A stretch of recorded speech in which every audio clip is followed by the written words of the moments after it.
शशिकांत शिंदे आपल्यासोबत आहेत। सर, खरं तर ज्या पद्धतीनं VSR कंपनीवरती कारवाई करण्यात आलेली आहे, काही उड्डाणांवरती रोक लावण्यात आलेली आहे, कसं बघता या कारवाईकडे? ही कारवाई पुरेशी वाटते का? देर आहे पण दुरुस्त आहे। DGCAने ज्या पद्धतीने आता कारवाई केली, माझ्या माहितीप्रमाणे तुम्ही एक लक्षात घ्या, रोहित पवार आणि बाकीच्या सहकार्याने आम्ही सगळ्यांनी हे प्रकरण लावून धरलं। रोहित पवारने जर डे टू डे अपडेट दिलेला आहे, ते जर तुम्ही एक विचार करा, जर ते लावून धरलं नसतं तर हा विषय आला नसता आणि एक उत्तुंग नेता आपण गमावला। अशा प्रकारचा या विमानाचा भविष्यकाळामध्ये असेच अपघात जर झाले असतील, ज्याच्या त्रुटी लक्षात घेऊन 5 विमानं रद्द केली असतील, त्यातून अजून एखादा कोणतरी जाताना असं प्रकरण घडलं असतं तर किती दुर्दैवाचं झालं असतं। पण आज रोहित पवारांनी ज्या पद्धतीने ते लावून धरल्यामुळे का होईना त्याच्यावर कारवाई करण्याचा प्रयत्न झालेला आहे। कारवाईपुरतं आम्ही मर्यादित आम्ही समाधानी नाही।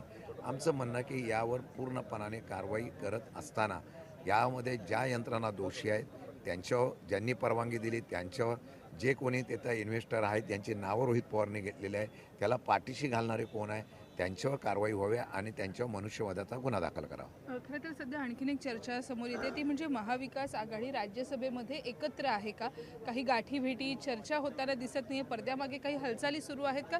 कारण एकूणच शरद पवार यांना जर उमेदवारी दिली जात असेल तर मात्र इतर पक्षांची भूमिका बदलताना दिसते। नाही, आता शरद पवार साहेबांची उमेदवारीच्या संदर्भातून चर्चा सुरू झालेली आहे। पवार साहेबांशी आम्ही चर्चा केलेली नाही, परंतु आमच्या पण पक्षातल्या लोकांची, बाकी मित्र पक्षाच्या लोकांची पण इच्छा अशी आहे की पवार साहेबांसारखं नेतृत्व हे सलग 60 वर्ष या राजकीय कारकिर्दीमध्ये महाराष्ट्र देशाचं नेतृत्व करत आहे, हे असावं अशा प्रकारची इच्छा आहे। मी जयंत पाटील साहेब आम्ही दोघं तिघंजण जाऊन काँग्रेसच्या नेत्यांशी आणि महायुतीच्या आमच्या उद्धव ठाकरेंच्या साहेबांबरोबर आम्ही चर्चा करू। 2-3 दिवसात ती बैठक करू आणि बैठक करून एकमताने नाव करण्याच्या बाबतीमध्ये आम्ही निर्णय घेऊ। जर शरद पवार यांना मवियातनं पाठिंबा मिळत असेल तर एकूणच विलिनीकरणाच्या ज्या चर्चा यापूर्वी होत होत्या त्यांना कुठेतरी पूर्णविराम लागेल? हे आता अजितदादा होते त्यावेळेला ही चर्चा होती। मी परतही सांगतो, काल सांगितलं होतं की अजितदादांचा एक शब्द होता, तुमच्या बापापेक्षा माझा काका मोठा आहे। त्यात बरंच काय आलेलं होतं। काही गोष्टी असतात नेतृत्व गेल्यानंतर बोलायचं नसतं। माझ्या माहितीप्रमाणे त्यांच्या मनात काय होतं ते त्यांच्याबरोबर गेलेलं आहे। पण मला वाटतं की आज या चर्चेच्या बाबतीमध्ये पूर्वी जी चर्चा होते त्याला आम्ही त्या ठिकाणी त्या दिवशीच सांगितलं की आम्ही हा विषय संपवला आहे आणि आम्ही आमच्या पद्धतीने आता पक्ष वाढीच्या संदर्भातून चर्चा करण्याची सुरुवात केलेली आहे। जर राज्यसभेवरती काँग्रेसनं पाठिंबा दिला तर त्या देवाणघेवाणीमध्ये विधान परिषदेच्या बाबतीत सुद्धा काही महत्त्वाचे निर्णय होऊ शकतात। दोन्ही गोष्टीच्या संदर्भातून यावर चर्चा होईल आणि तिघही आम्ही बसून एकमताने निर्णय घेऊ।